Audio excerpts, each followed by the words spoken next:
दोस्तों आज हम एक ऐसी बिल्डिंग की बात करने जा रहे हैं जो कि बुर्ज खलीफा से भी ज्यादा महंगी है, लेकिन फिर भी इस बिल्डिंग को फेल स्ट्रक्चर माना जाता है। ये बिल्डिंग तो वैसे दुनिया की दूसरी सबसे ऊंची बिल्डिंग है, लेकिन शायद आपको ये बात ना पता हो कि इस बिल्डिंग का जो ऑब्जर्वेशन डेक है वो दुनिया का सबसे ऊंचा ऑब्जर्वेशन डेक है। मतलब कि बुर्ज खलीफा का ऑब्जर्वेशन डेक भी इस बिल्डिंग के मुकाबले कम ही है। इस बिल्डिंग में जो एलिवेटर्स लगे हुए हैं, यानी कि जो लिफ्ट्स इस बिल्डिंग में यूज हुई हैं, वो भी इस दुनिया की सबसे तेज लिफ्ट्स हैं, जो कि 70 किलोमीटर पर आवर की रफ्तार से चलती हैं। इतने में आप जमीन से आसमान की ऊंचाइयों में बस कुछ ही सेकंड्स में पहुंच सकते हो। इस बिल्डिंग के आप इस शानदार स्ट्रक्चर को देखिए, जिसे इस दुनिया के बहुत ही महंगे डिजाइनर्स ने बनाया है, लेकिन इसके बावजूद भी इस बिल्डिंग को फेल स्ट्रक्चर क्यों माना जाता है, ये जानने के लिए वीडियो को लास्ट तक बने रहिए और वीडियो को लाइक जरूर कर दीजिए। अगर आपने इस वीडियो को लाइक कर दिया है तो चलिए जानते हैं। दोस्तों, चाइना की सबसे ऊंची बिल्डिंग, जिसे 2.4 बिलियन डॉलर्स में बनाया गया है, यानी करीब 17,500 करोड़ रुपए।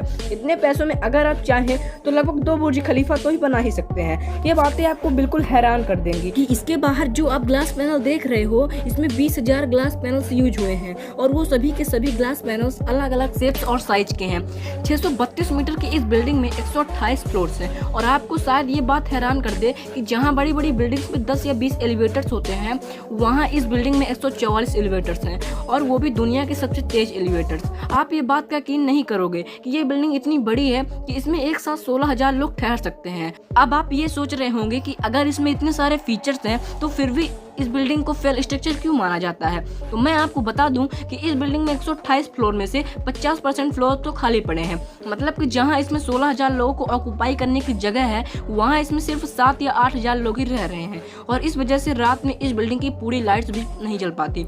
इस बिल्डिंग को जिन्होंने बनवाया था, उनका यह मानना था कि जो पैसा उन्होंने कंस्ट्रक्शन में लगाया है, यानी 17,500 करोड़ रुपए, उन पैसों को वो 12 सालों में कंप्लीट कर लेंगे। लेकिन जैसा उन्होंने सोचा था वैसा बिल्कुल नहीं हुआ और इसलिए चाइना का ये संघाई टावर 12,000 करोड़ रुपयों के नुकसान में चल रहा है।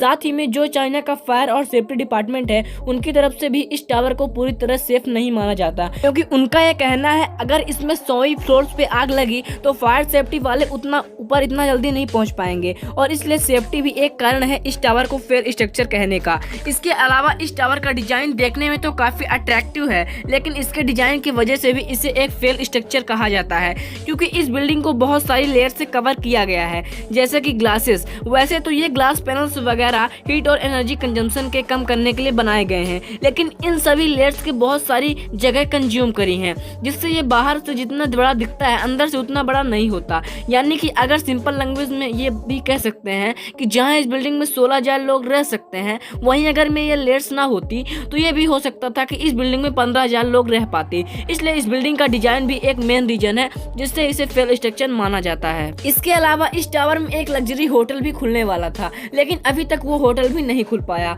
और साथ ही जिन्होंने इस बिल्डिंग में अपने ऑफिस वगैरह किराए पे लिए थे, उनमें से सिर्फ 30% लोग ही इस टावर पर आए। बाकियों ने इस टावर में ऑफिस लेने से मना कर दिया और वो ऑफिसेस अभी तक खाली पड़े हुए हैं, जिस वजह से अभी तक इस टावर पर लगने वाला पैसा पूरा नहीं हुआ। दोस्तों, हालांकि चाइना की ये बिल्डिंग इकोनॉमिकली ही फेल हुई है, लेकिन दुनिया की दूसरी सबसे ऊंची बिल्डिंग होने के नाते ये हो सकता है कि आने वाले कुछ सालों में इस बिल्डिंग की ग्रोथ शुरू हो जाए। वैसे आपको इन दोनों में कौन सी बिल्डिंग ज्यादा अच्छा लगती है, दुबई का बुर्ज खलीफा या चाइना का संघाई टावर? हमें कमेंट करके जरूर बताइए और वीडियो पसंद आई हो तो वीडियो को लाइक एंड शेयर जरूर करें और ऐसे इन्फॉर्मेटिव वीडियोस के लिए चैनल को सब्सक्राइब करना ना भूलें।